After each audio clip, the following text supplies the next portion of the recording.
Ngayon, tawag namin dito strength test. Iti-test muna natin siya na hindi pasuot yung eyewear. Yan, pasuot na konti, ma'am. Yan. Then, naka 45 degrees ka. Yung stand. Then, yung kamay mo, ma'am, naka-lock, naka-ganto. Ganyan. Okay.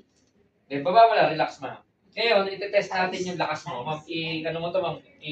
Gaganon kita sa pababa. Okay. So, kasi awkward to, ma'am. Pag ginanong ko yun, gaganon siya kahit malaki pa yung katawan mo. Balance. Okay. Eh, ma'am, labanan mo, tingnan ko hanggang sa lakas mo. Ay, hindi na. Okay. Buti pa, ma'am. Tingnan natin. Huwag ka nakaganon, ma'am. It should be relaxed. Okay. Ibubuhal ka niya, labanan mo lang. Wala, di ba? Wala. Totoo ba? Bigat si ma'am. Suot mo, ma'am. 65 kilos. Kung hindi nanotech, hindi ganun kabilis, ma'am. Ano bang? Nanotechnology kasi, mabilis yung transfer niya kasi small. Nanotech. Nano is small. Science of small. Ma'am, ganito. Mas kahit pakiya po si ma'am dito. Oo nga.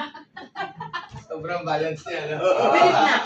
Kahit pa ganun pa yan, ma'am. Kahit pa ganun pagigilid, pa pagigilid. Kahit hilahin mo si ma'am pababa. Kaya niya, kung bitis. Nakakalakas. Yes, ma'am.